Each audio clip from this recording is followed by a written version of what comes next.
حي على الفلاح.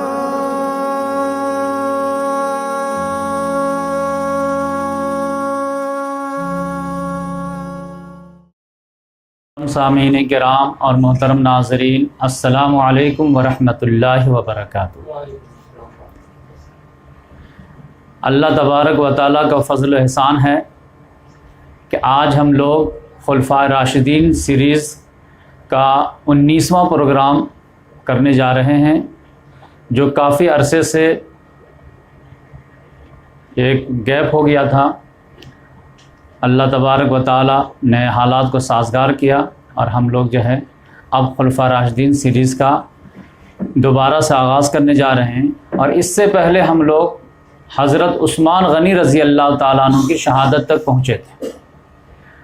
حضرت عثمان غنی رضی اللہ تعالیٰ عنہ کے شہادت کے واقعے کو 17ویں پروگرام میں اور 18ویں پروگرام میں کافی تفصیل سے جو ہے ہم لوگ بات کیے تھے، اور کن حالات میں ان کی شہادت ہوئی تھی۔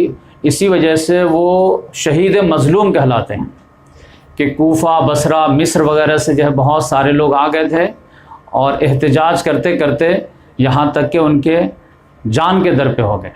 لیکن عثمان غنی رضی اللہ تعالیٰ عنہ بالکل ایک خلیفہ برحق کا جو ہے نمونہ سامنے لائے کہ اپنی جان کے دفاع کے لیے خون خرابہ سے پرہیز کیے، اور یہاں تک کہ مدینے کی حرمت کے لیے، مسلمانوں کی حرمت کے لیے اپنے جان کے ڈیفنس میں کسی ایک کی جان لینا گوارا نہیں کیا۔ ورنہ امت مسلمہ کی اتنی بڑی تعداد تھی کہ اگر ایک مرتبہ اشارہ کر دیتے تو سارے باغیوں کو جو ہے مسلم فوج جو ہے قلعہ کما کر دیتی۔ لیکن اس میں جو ریزن ہے، سبب ہے، وہ اصل میں ان کے حکمراں بن گئے تھے، جو کوفہ میں تھے، بصرہ میں تھے، دمشق میں تھے، یا پھر جو ہے مصر میں تھے۔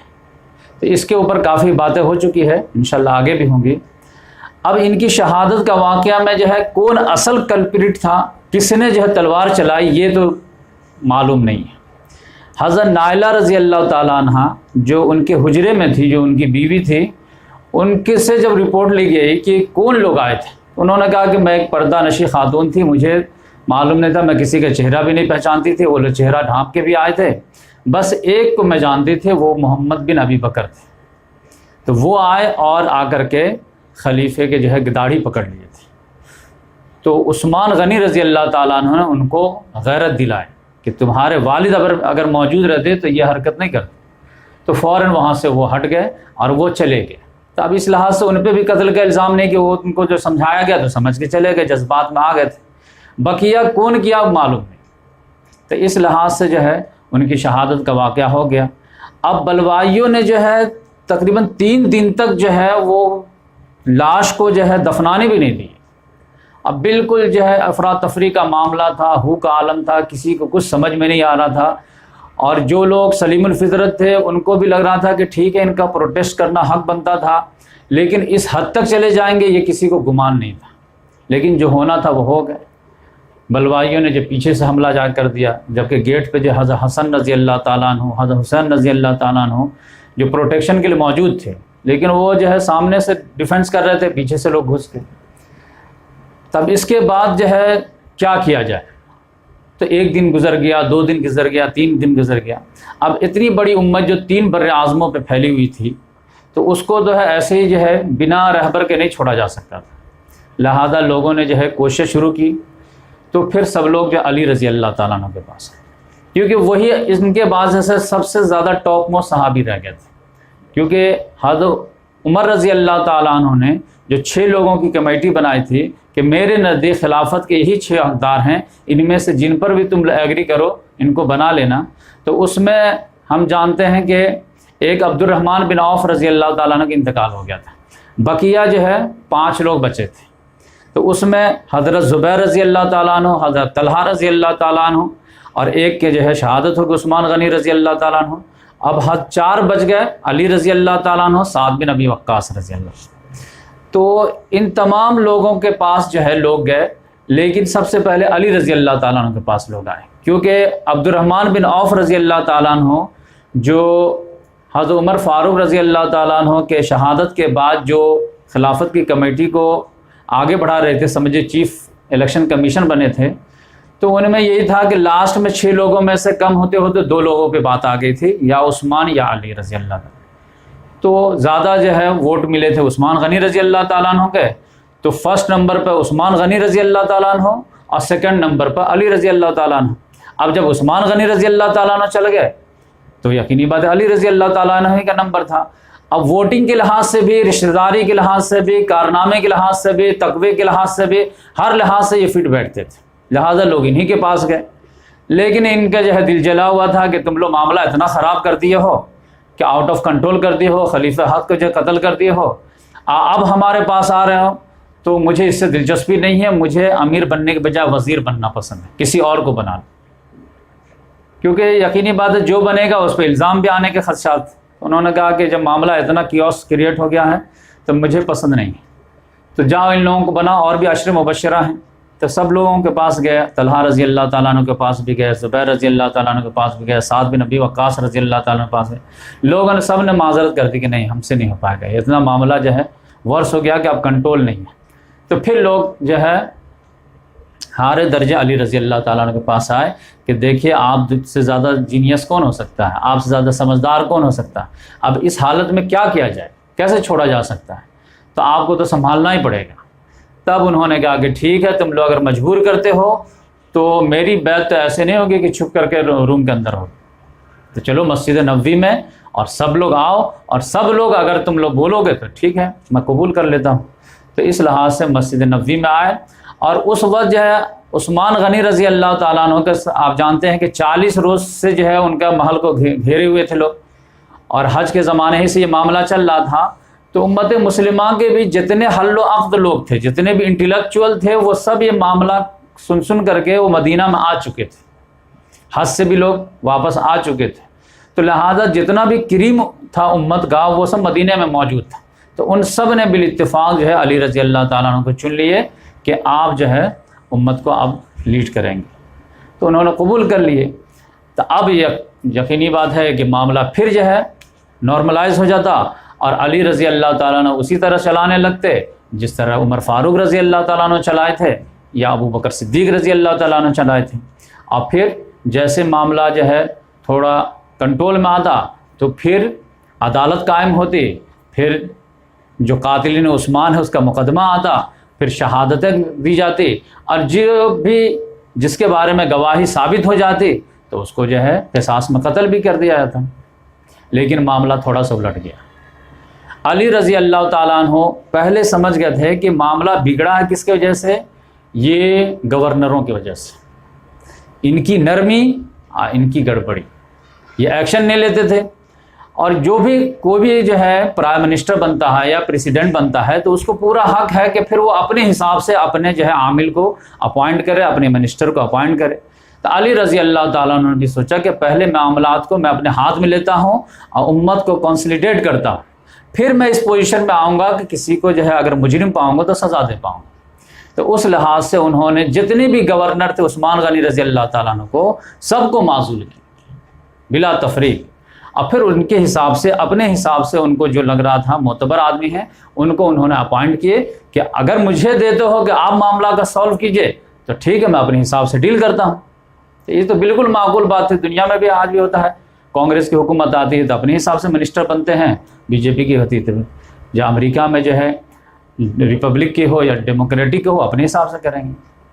لیکن ہوا کیا کہ حضرت علی رضی اللہ تعالیٰ عنہ حضرت سہل بن حنیف رضی اللہ تعالیٰ عنہ کو شام کا گورنر بنا کر کے دمشق بھیجے کہ آپ جائیے، اور حضرت امیر معاویہ رضی اللہ تعالیٰ عنہ کو انہوں نے معزول کر دیا۔ لیکن امیر معاویہ رضی اللہ تعالیٰ عنہ نے کیا کیا کہ سہل بن حنیف رضی اللہ تعالیٰ عنہ کو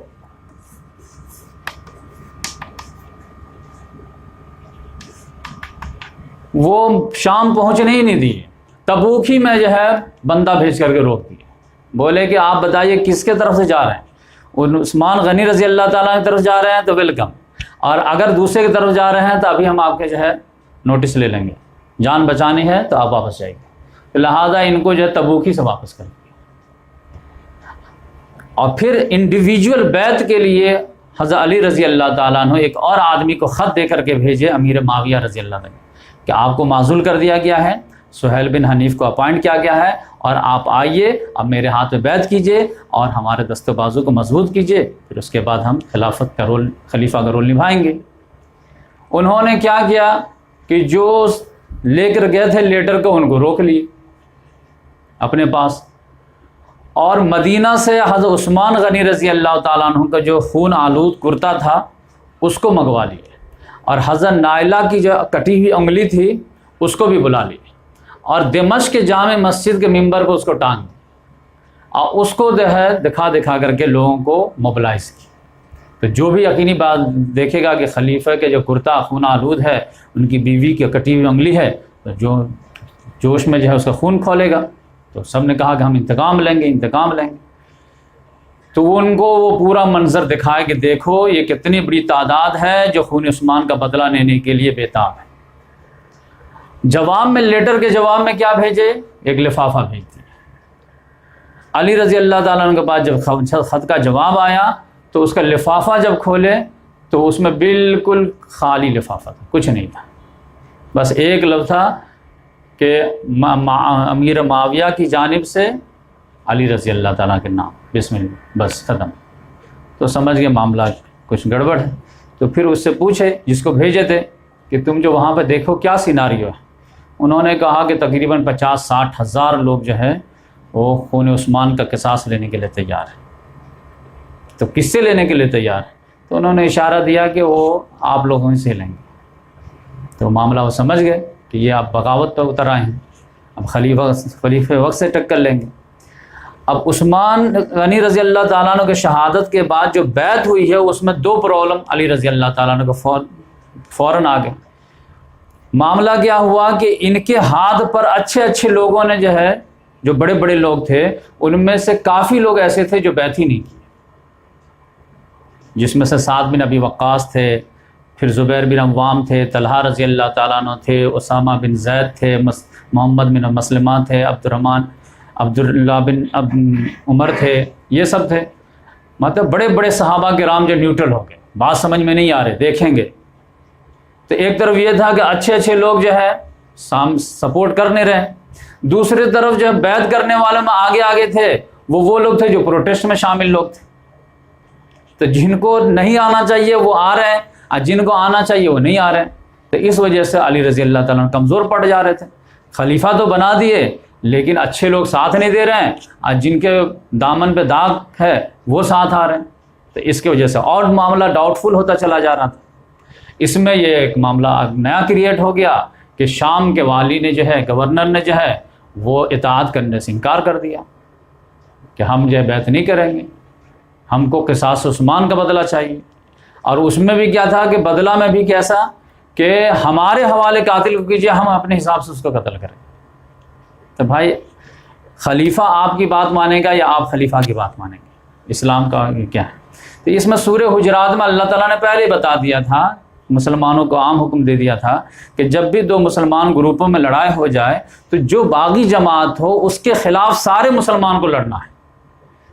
تو یہاں پہ تو یعنی یقینی بات ہے کہ خلیفے کے خلاف بغاوت ہو رہی تھی، خلیفہ کی بات نہیں مانی جا رہی تھی، اس کے اطاعت سے انکار تھا، تو سارے مسلمان جو نیوٹرل تھے وہ غلطی کر رہے تھے، قرآن کے حکم کی خلاف ورزی کر رہے تھے، ان کو خلیفہ برحق کا ساتھ دے کر کے ان کو مجبور کرنا تھا، لیکن انہوں نے جو ہے زیادہ لوگ نیوٹرل ہو گئے۔ پھر بھی علی رضی اللہ تعالیٰ نے کہا کہ میرے سامنے تو قرآن کی آیت ہے کہ جو باغی جماعت ہے اس کے خلاف آپ کو تلوار اٹھانی ہے اور اس کو اطاعت پہ مجبور کرنا ہے، ورنہ ایک سلطنت میں جو ہے 2 امیر تو نہیں رہیں گے، اور کوئی بھی اٹھے اور جو ہے قصاص لینا شروع کر دے تو یہ لا اینڈ آرڈر کو ہاتھ میں لینے کا معاملہ ہے۔ اور امیر معاویہ جو تھے، جو گورنر شام تھے، وہ جو ہے اصل وارث نہیں تھے عثمان غنی رضی اللہ تعالیٰ عنہ۔ خون کا جو قصاص کا جو اصل دعوے دار تھے وہ ان کے بیٹے تھے، ان کے بیٹے موجود تھے۔ اب پھر اگر یہ رشتہ داری کے لحاظ سے بولتے ہوئے کہ ہاں ہم رشتہ دار ہیں، تو دور کے رشتہ دار تھے، وہ بھی جو ہے رشتہ دار کے حساب سے آ کر کے جو ہے التجا کر سکتے تھے، نہ کہ گورنر شام کی حیثیت سے آئیں۔ تو اس لحاظ سے علی رضی اللہ تعالیٰ نے کہا نہیں، ان کو طاقت کے زور پر ہی جو مجبور کرنا پڑے گا اطاعت کے۔ لہٰذا فوج کو تیار کرنے کا حکم دیے، لیکن اکثر لوگ جو ہے رسپانس مدینہ مکے کے نہیں دے رہے تھے۔ مکے کے مدینہ کے لوگ جو شریف لوگ تھے، تو جو بھی تعداد تیار ہو پا رہے تھی تقریباً 700-800-900 کے قریب تھے۔ تو لیکن ان کو امید تھی کہ کوفہ بصرہ جو ہے، یہ مسلمانوں کے 2 مراکز تھے، ایک شام ہے اور ایک کوفہ بصرہ عراق ہے، تو یہاں سے ہم کو افراد مل جائیں گے تو ہم انشاءاللہ آرام سے جو ہے شام والوں کو ڈیفیٹ دے دیں گے، ایسے بھی ہم حق پہ ہیں اور اللہ تبارک و تعالیٰ کے مدد شامل حال ہے، اور جیتے یا ہارے ہم کو تو احکام الہی کی پابندی کرنا ہے، اس سے کوئی مسئلہ نہیں ہے۔ تو اس لحاظ سے یہ تیاری کیے، لیکن ادھر تیاری کر ہی رہے تھے اور بصرہ کے جو ہے امیر بنا کر کے بھیجے عثمان بن حنیف کو، ان کو بنا کے بھیجے کہ تم بصرہ چلے جاؤ۔ لیکن ابھی تیاری چل ہی رہے تھے کہ ایک اور مصیبت آ گئی۔ وہ مصیبت جو ہے بہت ساری مصیبت کی جڑ ثابت ہے۔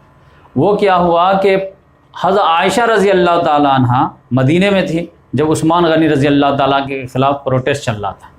یہ سمجھے ذی قعدہ سے شروع ہو گیا تھا، ذی الحجہ میں کمپلیٹ ہوا تھا۔ تو وہ جو ہے بلوائیوں سے پریشان تھی کیونکہ وہ لوگ تقریباً بدتمیزی پہ آ گئے تھے، اور حج کا بھی موسم قریب آ گیا، تو عائشہ رضی اللہ تعالیٰ عنہ نے جو ہے حج کے لیے روانہ ہو گئی۔ تو 10 ذی الحجہ کو سمجھے کہ حج کا پرفارمنس ادا کیے، اور اس کے بعد وہ واپس آ رہی تھی 18 ذی الحجہ کو، یہ سانحہ پیش آ گیا۔ تو ابھی یہ مکہ مدینہ کے راستے ہی میں تھی کہ ان کو اطلاع ملی کہ وہ جو پروٹیسٹ چل رہا تھا وہ اس حد تک لوگ گزر گئے کہ خلیفہ برحق کو شہید کر دی، اور اب جو ہے مدینہ پر ایکچوئل کنٹرول جو ہے وہ انہی کا ہے۔ خلیفہ تو لوگوں نے بنا دیا علی رضی اللہ تعالیٰ عنہ کو، لیکن ان کا بس نہیں چل رہا۔ تو اب یہ جو ہے تھوڑا سا جوش میں آ گئے۔ تو یہ جو مکے سے مدینہ آ رہے تھے، یہ مکہ پھر دوبارہ لوٹ گئے۔ اب ان کو جو ہے انفارمیشن جو اس طرح دی گئی کہ بلوائی قبضہ کی ہوئی، تو کیا کیا جائے؟ مکے میں گئیں تو یہ انہوں نے تقریر کی کہ اب جو ہے اینف از اینف، اب خون عثمان کا بدلہ لینا چاہیے، تم لوگ کیا کر رہے ہو مکے میں؟ تو جتنے بھی بنو امیہ کے گورنر وغیرہ معزول کر گئے تھے تو سب تو مان لیے تھے، خالی یہ گورنر شام نہیں مانے تھے، تو وہ سب بھی ہٹ کر کے آ کر کے مکے میں جمع ہو گئے، اور ادھر جو مروان تھا یہ بھی بھاگ کر کے مکہ ہی چلا گیا۔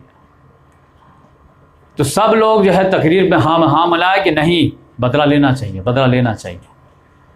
تو ان کو لگا کہ علی رضی اللہ تعالیٰ عنہ کمزور پڑ رہے ہیں تو ان کو ایک ہم فوج دے دیں گے تو دونوں فوج مل کر کے بلوائیوں پہ قابو پا لیں گے۔ لیکن اتنے ہی میں ہوا کیا کہ ادھر حضرت زبیر رضی اللہ تعالیٰ عنہ، حضرت طلحہ رضی اللہ تعالیٰ عنہ جو علی رضی اللہ تعالیٰ عنہ کے ہاتھ پر بعد میں بیعت کر لیے تھے، جب بیعت کرنے کے بعد کچھ دن کے بعد آئے کہ بیعت تو ہم لوگ کر لیے ہیں، تو اب خون عثمان کا بدلہ دلائیے کیونکہ ہم تو آپ کے پہ اسی شرط پہ بیعت کیے ہیں۔ تو علی رضی اللہ تعالیٰ نے کہا کہ ٹھیک ہے، مدینے والے نے بیعت کر لیا نا، ابھی ہم ہر جگہ اپنا گورنر اپائنٹ کر لیں گے اور پورا علاقہ کنسلیڈیٹ ہو جائے گا تو پھر اس کا پروسیس ہم اسٹارٹ کریں گے۔ انہوں نے کہا نہیں ابھی کیجیے، اتنا ڈیلے کیوں کر رہے ہیں؟ انہوں نے کہا کہ آپ تو حالات دیکھ رہے ہیں کہ ابھی جو ہے موقع نہیں ہے، ابھی شام اپنے ہینڈ میں نہیں آیا ہے، مصر ہینڈ میں نہیں آیا ہے، تو ہو جائے گا تب کریں گے۔ انہوں نے جلد بازی کی اور یہ لوگ اجازت دیے کہ اچھا ٹھیک ہے آپ نہیں لے پا رہے ہیں نا، تو اجازت دیجیے ہم مکہ چلے جاتے ہیں۔ کہا چلے جائیے، کوئی مسئلہ نہیں۔ یہ دونوں بھی عشر مبشرہ میں سے تھے۔ اب یہ 2 آدمی نہیں تھے، ان کے پیچھے پیچھے فین فالوئنگ تھی، ہزاروں لوگ تھے۔ تو یہ سب مطلب اب آج کے دور میں اگر کوئی جو ہے کہے کہ پرائم منسٹر کو سارے لوگ ایکسیپٹ کیا سوائے اویسی کے، سوائے جو ہے دوسرے کے، تو یہ اویسی ایک آدمی نہیں ہے، اس کے پیچھے جو ہے کروڑوں مسلمان ہیں۔ تو اسی طرح یہ لوگ بھی مطلب ہزاروں لوگوں کے جو ہے نمائندے تھے۔ تو یہ لوگ آگے مکہ، عائشہ رضی اللہ تعالیٰ عنہ تو تیبر میں تھیں غصے میں، ان لوگوں نے اور بھی زیادہ جو ہے بتایا کہ ہاں معاملہ بالکل نازک ہے، علی رضی اللہ تعالیٰ تو قصاص لینے کے لیے ہمت ہی نہیں کر پا رہے ہیں۔ تب اور بھی دم پیدا ہو گیا کہ 2 عشر مبشرہ بھی مل گئے، ام المومنین عائشہ رضی اللہ تعالیٰ بھی ساتھ ہو گئے۔ تو ایک فوج تیار ہوئی، پھر بھی اس میں بھی بہت سارے شریف النفس لوگ جو تھے وہ نیوٹرل ہی تھے۔ تو فوج ان کو جو تیار ہوئی سمجھے کہ 1-1.5 کے قریب۔ اب تمام امہات المومنین بھی ان کے ساتھ آنے کے لیے تیار ہوئی، لیکن پتہ چلا کہ اب مکہ سے جانا کدھر ہے، مدینہ جانا چاہیے تھا، لیکن ان لوگوں نے کہا کہ ہم لوگ جائیں گے بصرہ. تو اب جو ہے مکہ نیچے ہے، مدینہ ادھر ہے، اب بصرہ تو ادھر ہے عراق میں. تو بولے کہ بھائی آپ ادھر کیوں جا رہے ہیں؟ تو جیسے ادھر کا رخ ہوا تو بقیہ جتنی بھی امہات المومنین تھے بولے نہیں مدینہ جائیں گے تو ہم بولے ساتھ جائیں گے. اور آپ بصرہ جا رہے ہیں، پتہ چلا خلیفہ وقت تو ادھر موجود ہیں، بلوائی لوگ ادھر موجود ہیں، تو ادھر جا کر کے کوئی معاملہ سالو ہوگا، ادھر جا کر کے کیا ہوگا؟ تو سب لوگ انکار. حضرت حفصہ رضی اللہ تعالیٰ عنہ سے جو ہے کہہ کہ ٹھیک ہے میں چلتی ہوں، لیکن عبداللہ بن عمر جو ان کے بھائی تھے انہوں نے منع کر دیا کہ آپ مت جائیے. اب تمام امہات المومنین رک گئیں. کیوں؟ آپ کو اس میں لاجک سمجھ میں آئے گا بعد میں. تو اس طرح سے یہ جو ہے پورا قافلہ جو بصرہ کی طرف گیا. بصرہ میں جو ہے حضرت علی رضی اللہ تعالیٰ عنہ گورنر جو تھے عثمان بن حنیف پہلے سے موجود تھے. انہوں نے بھائی کہا آپ لوگ یہاں کیوں آئے ہیں؟ تو خون عثمان کا قصاص لینے کے لیے آئے ہیں. وہ تو خلیفہ وقت لیں گے. نہیں وہ نہیں لے پا رہے ہیں. تو انہوں نے آپ کو آرڈر دیا گیا لینے کا؟ نہیں ہم لوگ تو اس طرح تو کیوس کریٹ ہو جائے گا. تو انہوں نے کہا نہیں ہم آپ کو بصرہ میں گھسنے نہیں دیں گے. انہوں نے تقریر کیے. تو حضرت عائشہ رضی اللہ تعالیٰ نے یقینی بات ان کا جو ہے ادب احترام پاور تھا. تو فوج دونوں آمنے سامنے ہوئی. عثمان بن حنیف بھی فوج لے کر کے آئے، لیکن حضرت عائشہ رضی اللہ تعالیٰ نے جذباتی تقریر کی ہے تو ان کی آدھی فوج ان میں چلی گئی. تو پھر بھی وہ کہے کہ نہیں ہم تو اپنے امیر کی بات مانیں گے، ہم آپ کو نہیں داخل ہونے دیں گے، فائٹ کریں گے. تو تھوڑی سی جھڑپ ہوئی تو یہ بڑی فوج تھی تو یہ ان کو جو ہے گرفتار کر لیا گیا. اور پورے بصرہ پر جو ہے حضرت عائشہ رضی اللہ تعالیٰ عنہ اور حضرت زبیر حضرت طلحہ رضی اللہ تعالیٰ عنہ کے نمائندگی میں جو قافلہ گیا تھا وہ بصرہ پر پورا کنٹرول حاصل کر لیا. کنٹرول حاصل ہونے کے بعد جو ہے ان لوگوں نے قصاص لینا شروع کیا. قصاص میں بصرہ کے جو لوگ شامل تھے جن کے بارے میں یہ تھا کہ یہ لوگ پروٹیسٹ میں گئے ہوئے ہیں تو ان کو جو ہے قصاص میں 2-4 کو قتل کیے. قتل کیے تو اب یقینی بات ہے کہ بصرے کے لوگ ہی ان کو ساتھ دے رہے ہیں. اب بصرے کے لوگوں پہ ہاتھ ڈالنا جہاں شروع کیے کہ 6000 لوگ ان لوگوں سے جو ہے لعنت برات کر دیے. اچھا ہم آپ کو ساتھ دے رہے، ہمارے بچوں کو مارے آپ. پھر اس کے بعد جو ہے ایک بڑا جو نام تھا ہرقوس بن زہیر، یہ اس کے بارے میں بالکل کلیئر تھا کہ یہ بھی قتل عثمان میں شامل تھا.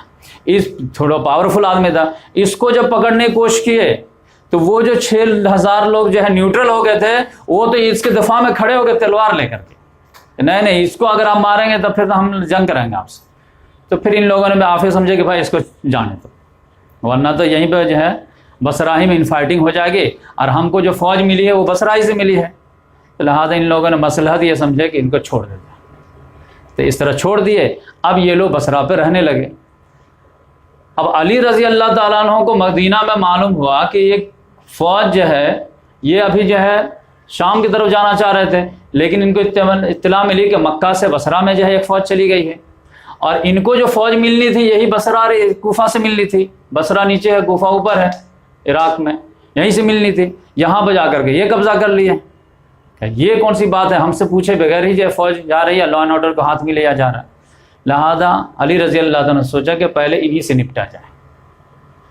تو یہاں پر ایک فوج لے کے تیار ہوئے. تقریباً 700 کے قریب لوگ تیار ہوئے، لیکن راستے میں لوگ ملتے چلے گئے اور 2-3 ہزار لوگ ان کے ساتھ جمع ہو گئے.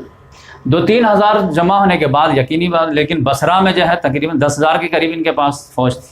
اب 1-2 ہزار سے تو نہیں لڑ سکتے تھے. تو علی رضی اللہ تعالیٰ نے بائی پاس کر کے کوفہ میں جو ہے اپنا نمائندہ بھیجے، اور اس میں بھیجے 2 بڑے آدمی کو. ایک اپنے بڑے بیٹے حضرت حسن رضی اللہ تعالیٰ عنہ کو، اور ایک بھیجے عمار بن یاسر رضی اللہ تعالیٰ. اب کوفہ میں جو خط و کتابت ہو رہی تھی تو ادھر سے فوج آ ہی نہیں رہی تھی، کیونکہ وہاں کے جو گورنر تھے وہ ابو موسیٰ عشری تھے. وہ جو جنگ و جدال سے بالکل جو شریف النفس انسان تھے.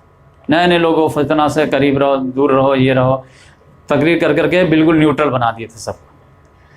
علی رضی اللہ تعالیٰ نے ان کو بھیجا. تو لوگوں نے جب دیکھا کہ اہل بیت میں سے حضرت حسن رضی اللہ تعالیٰ عنہ آئے ہیں اور پھر عمار بن یاسر آئے ہیں. عمار بن یاسر کو سمجھے کہ علی رضی اللہ تعالیٰ نے بالکل آرمی چیف بنائے ہوئے تھے سمبل کے طور پر. کیوں؟ کیونکہ ان کے ساتھ حدیث تھی. تو انہوں نے جو ہے تقریر کیے ابو موسیٰ عشری رضی اللہ تعالیٰ عنہ، لیکن ان کے بعد جب حسن رضی اللہ تعالیٰ عنہ تقریر کیے تو معاملہ تھوڑا سا بین ہو گیا۔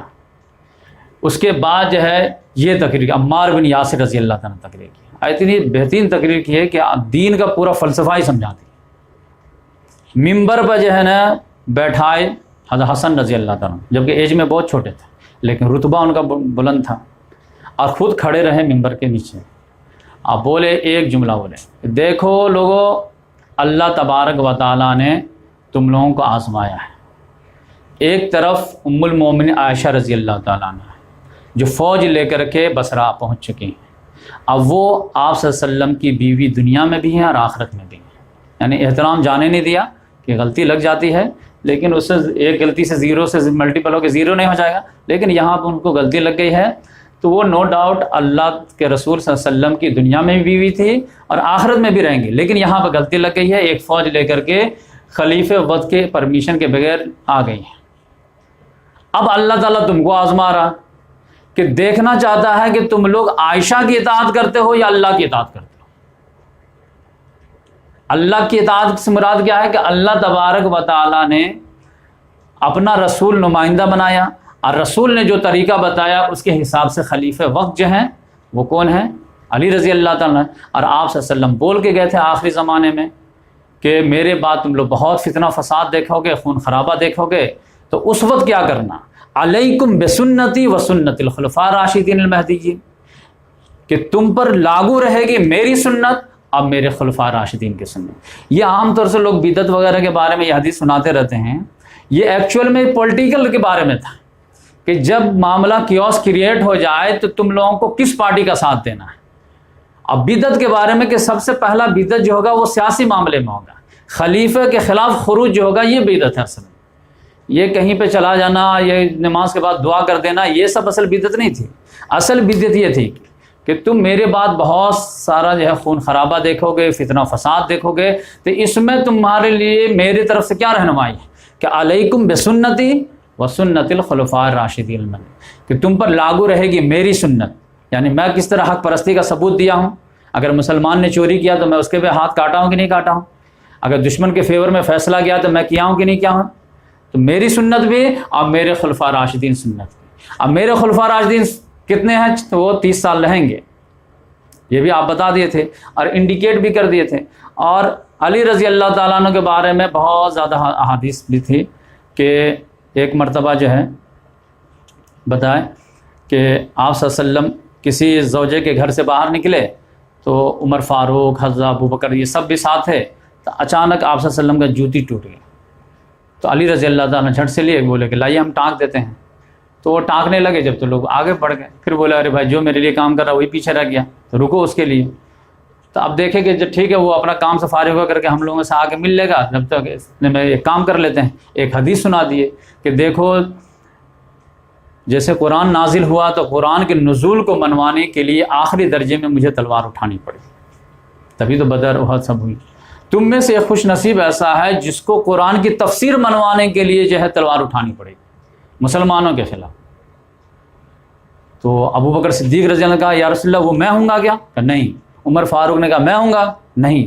تو کون ہوگا؟ تو پھر بولے وہ جو میری جوتی کاٹ رہا ہے۔ تو سب لوگ دوڑے خوشخبری دینے کے لیے، لیکن انہوں نے اپنا جو ایسا گیسچر ظاہر کیا کہ لگا کہ پہلے ہی سے آلریڈی آپ صلی اللہ علیہ وسلم بتا چکے تھے، تو اس لحاظ سے معلوم تھا۔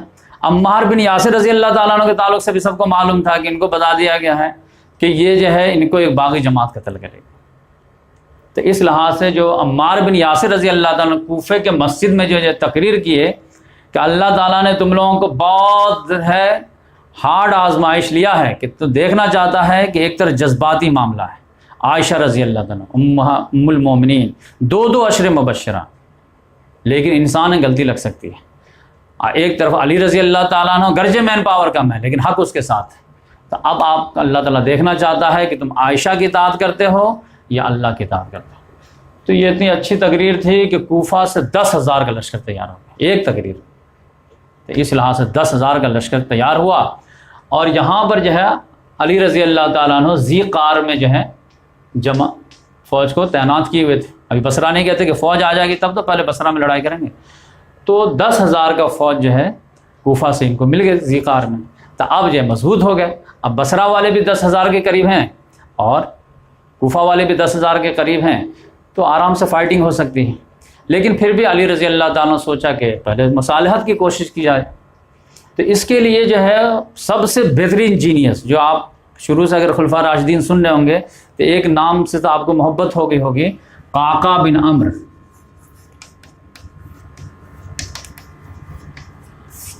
یہ جو ہے کوفہ کے رئیسوں میں سے تھے، بہت بڑے فائٹر تھے، یہ سمجھے کہ عمر رضی اللہ تعالیٰ عنہ کے جو ہے مین آف دا سیریز یہی تھے یہ۔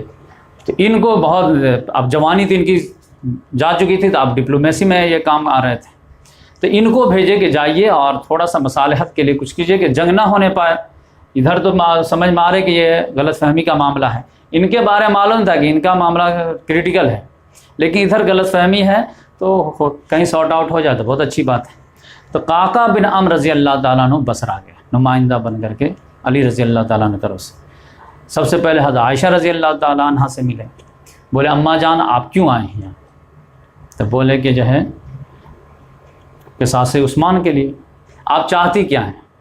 ہم چاہتے ہیں کہ صلح آشتی ہو، لیکن جو قانون کے لحاظ سے جن لوگوں نے عثمان کو قتل کیا اس سے قصاص ہونا چاہیے، بقیہ ہمارے جو ہے مقصد لڑائی دنگا نہیں ہے، ہم تو امن و سکون پسند کرنے والے لوگ ہیں۔ کہا ریئلی میں کہا تو آپ طلحہ زبیر کو بھی بلا لیجیے اگر آپ صلح چاہتی ہیں تو ان کو بھی دونوں کو بلا لیا گیا۔ انہوں نے کہا دیکھیے یہ بول رہی ہیں کہ میں جو ہے صلح پسند انسان، آپ لوگ بھی ان سے ایگری کرتے ہیں؟ کہا ہم لوگ بھی صلح چاہتے ہیں، بس یہ کہ قصاص عثمان چاہیے۔ تو انہوں نے پوچھا کہ تو پھر آپ چاہتے کیا ہیں بتائیے؟ بولا قصاص عثمان۔ تو انہوں نے کہا اس کا طریقہ کیا ہوگا آپ بتائیے، کیسے لیں گے؟ تو انہوں نے کہا کہ طریقہ کیا ہوگا کہ ان سے فائٹ کریں گے۔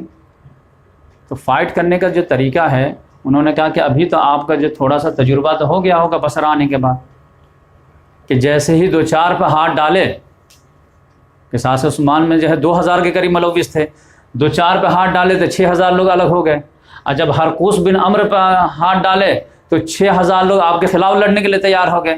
تو آپ ہی لوگوں نے حکمت کا تقاضا چھوڑا اور سمجھ کے ان کو چھوڑ دیا، حالات سے مجبوری ہو کر کے نا۔ تو یہی حالات جو ہے علی رضی اللہ تعالیٰ عنہ بھی فیس کر رہے ہیں کہ بھائی ہم اس سے کیسے قصاص لیں گے جو مجھ پر قابو یافتہ ہے، جب میں اس پر قابو پا جاؤں گا تو میں لے لوں گا۔ تب ان لوگوں کو بات سمجھ میں آئی کہ ہاں بھائی، جب آدمی کو خود پڑتی ہے تو بات سمجھ میں آتی ہے۔ تو ان لوگوں کو ریئلائز ہوا کہ واقعی میں علی رضی اللہ تعالیٰ عنہ بھی حالات سے مجبور ہیں، اور میرے حساب سے حالات سے مجبور اس لحاظ سے وہ دین کے حساب سے مجبور تھے۔ مجبوری کیا تھی کہ علی رضی اللہ تعالیٰ عنہ کوئی بادشاہ نہیں تھے کہ کسی کی بھی گردن ناپتے چلے جاتے، وہ ایک خلیفہ برحق تھے۔ جب تک شہادت قائم نہیں ہوتی، گواہی پروپر اسلامی لحاظ سے قائم نہیں ہوتی، ایک کو بھی ہاتھ نہیں ڈال سکتے تھے۔ آپ کو معلوم ہے کہ ان کا جسٹس کا لیول کیا تھا کہ ایک مرتبہ ان کے زرہ چوری ہو گئی اور ایک یہودی کے ہاتھ میں وہ دیکھے تو فوراً بولے یہ میرا ہے، انہوں نے کہا نہیں آپ کا نہیں ہے، تو فوراً نہیں کہ بولے گئے چھینو اس سے، فوراً معاملہ کو عدالت میں بھیجے۔ ٹھیک ہے، آپ 2 فریق ہو گئے، میں خلیفہ ہوں تو کیا ہے، عدالت میں بھیجے۔ قاضی شرح تھے، انہوں نے کہا کہ گواہی پیش کیجیے اگر آپ کا زرہ تو۔ انہوں نے کہا ٹھیک ہے، میرا بیٹا حسن جانتا کہ یہ میرا زرہ ہے، یہ میرا غلام جانتا ہے زرہ۔ انہوں نے کہا کہ اتنے قریبی رشتہ داروں کی گواہی نہیں مانی جائے گی۔ تو بولے اور کوئی گواہی لائے کہ نہیں، لیٹسٹ میں ابھی مجھے زرہ ملا تھا اور کوئی جانتا ہی نہیں۔ تو بولے نہیں، پھر آپ کے حق میں فیصلہ نہیں ہوگا۔ تو پھر زرہ ان کو دینا پڑا، کیس ہار گئی، اور وہ اس کیس سے اتنا متاثر ہوا کہ وہ یہودی مسلمان ہو گیا تھا۔ اس لیول کا ان کا سوشل جسٹس تھا، تو یہ کسی کو بھی پکڑ کر کے یہ ڈال نہیں سکتے تھے۔ ان کو اچھی طرح معلوم تھا کہ یہ 2,000 میں سے جو ہے یہ سارے قاتل نہیں ہیں، بہت سارے لوگ اس میں جو ہے وہ ریئل میں پروٹیسٹ ہی کرنے آئے تھے، لیکن اس میں رہتا ہے کہ کچھ لوگ چلے جاتے ہیں۔ ابھی آپ دیکھیں کہ کسان کا پروٹیسٹ ہو رہا تھا، اور یہ تھا کہ 15 اگست یا 26 جنوری کو مارچ کرنا ہے، ایک گروپ جو ہے بی جے پی کا آدمی گھس گیا اور لال قلعہ پہ جا کر کے جھنڈا پہ کر دیا، تو اس میں گھس جاتے ہیں لوگ۔ تو ان کو معلوم تھا کہ آئیڈینٹیفائی کب ہوگا، جب عدالت قائم ہوگی، پراپر گواہی وغیرہ کا یہ ہوگا، تو پھر جو لوگ کلپریٹ ثابت ہوں گے ان کو ہم جو ہے قتل کر سکتے ہیں، ایسے نہیں قتل کر سکتے۔ تو اس لحاظ سے یہ آپ رضی اللہ تعالیٰ عنہ بالکل پراپر طریقے سے جانا۔ تو ان لوگوں کو بات سمجھ میں آ گئی۔ تو عائشہ رضی اللہ تعالیٰ نے کہا کہ علی رضی اللہ تعالیٰ عنہ کا کیا خیال ہے؟ انہوں نے کہا کہ آپ کا جو خیال ہے نا وہی ان کا خیال ہے، مصلحت صلح ہو جائے، اور پھر جب ہم لوگوں کو مضبوط پوزیشن ہو جائے گی تو ہم لوگ ان سے بدلہ لیں گے. تو یہ لوگ جو ہے یا قعقاع بن عمرو رضی اللہ تعالیٰ عنہ گڈ نیوز لے کر کے علی رضی اللہ تعالیٰ عنہ کے پاس آئے, پوچھے کہ کیا رسپانس رہا. انہوں نے بتایا تو بڑے مسکرائے, خوش ہو گئے. تو اب یہ تھا کہ معاملہ تو بالکل طے ہی ہے, بات سمجھ میں آ گئی ان لوگوں کو. تو علی رضی اللہ تعالیٰ عنہ نے سوچا کہ چلتے ہیں اب بصرہ میں جا کر کے آمنے سامنے بھی بات ہو جائے. تو نمائندے سے بات ہو گئی, اب مل جاتے ہیں. اب یہاں سے جب بصرہ جا رہے ہیں تو پتہ چلا کہ ادھر بھی گروپ میں جو ہے کچھ شرپسند عناصر ہیں, ادھر بھی گروپ میں علی رضی اللہ تعالیٰ عنہ گروپ میں قاتلین عثمان ہیں, لیکن کتنے ہیں کون ہیں یہ نہیں معلوم, لیکن ہیں. اور ادھر جو ہے عائشہ رضی اللہ تعالیٰ عنہ گروپ میں ایک بڑا چنگ جو بنو امیہ کا چلا گیا تھا, جس میں مروان بن حکم بھی تھا, سعید بن عاص بھی تھا. سعید بن عاص تو راستے میں جاتے ہوئے جو ہے کہا مروان بن حکم کو کہ ان دونوں کو قتل کر دیتے ہیں راستے ہی میں. کن کی طرف اشارہ تھا؟ زبیر بن عوام اور طلحہ بن زبیر. تو مروان نے کہا نہیں, ان کو قتل کرنے سے فائدہ نہیں, اس سے زیادہ فائدہ یہ ہوگا کہ ان دونوں کو جو ہے لڑانے میں زیادہ فائدہ ہے. لڑانے سے فائدہ کیا ہوگا؟ جو شکست کھائے گا وہ تو ایسے ختم ہو جائے گا, اور جو جیتے گا وہ لڑائی کے نتیجے میں اتنا کمزور ہو چکے گا کہ ہم لوگ آرام سے اس پر غالب ہو جائیں گے. لہذا چلو اور ان کے فائٹنگ کراتے ہیں. تو یہ ادھر مروان وغیرہ جو ہے یہ شامل تھا, ادھر قاتلین عثمان شامل تھے. یہ دونوں نہیں چاہ رہے تھے کہ صلح ہو, کیونکہ صلح ہوگی تو پھر دونوں ننگے ہو جائیں گے.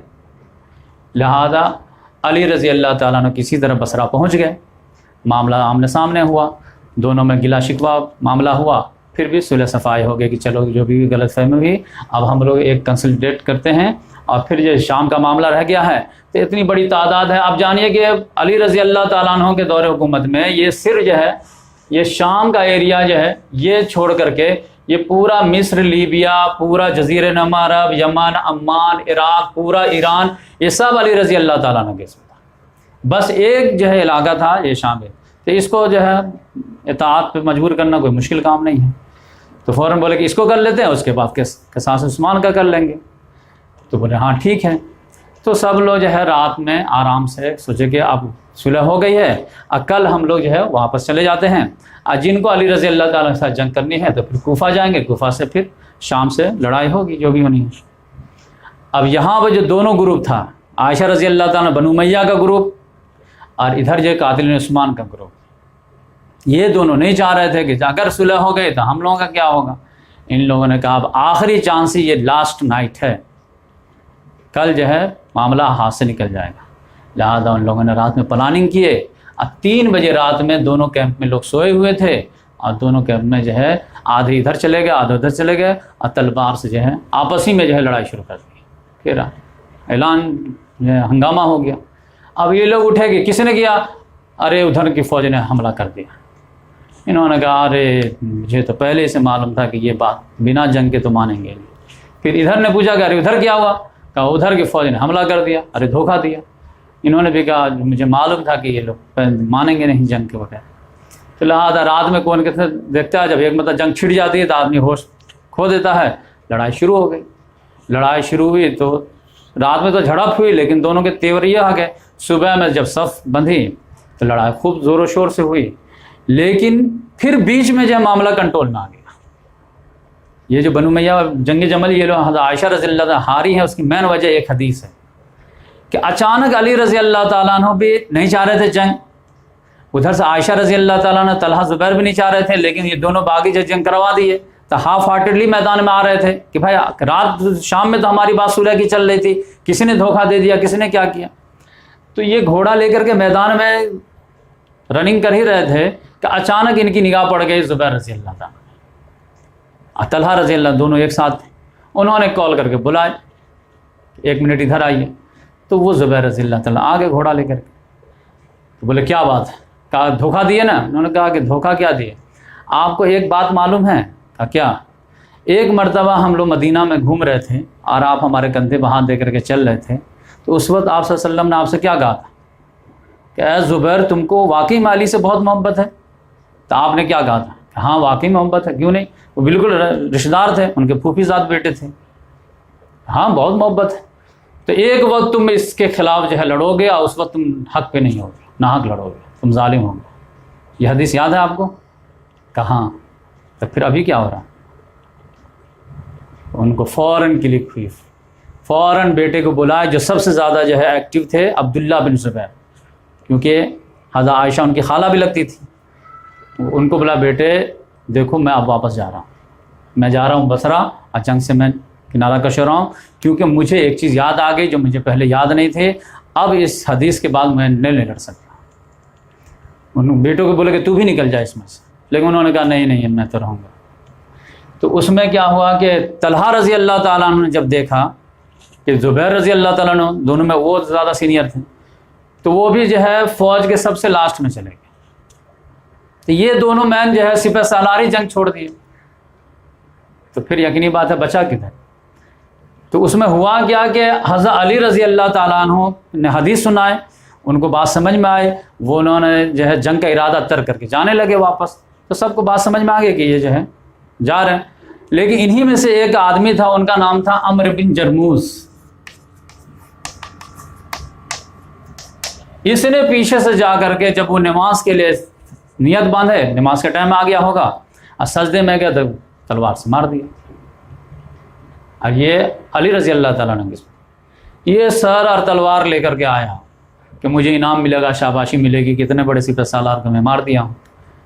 جیسے ہی سر لایا گیا کہ علی رضی اللہ تعالیٰ عنہ کو موڈ خراب ہو گیا، اور غصے میں بولے کہ وہ خوشخبری چاہتا ہے، اس کو جہنم کی بشارت دو کہ ابن صفیہ کا جو قاتل جو جہنم میں ہے.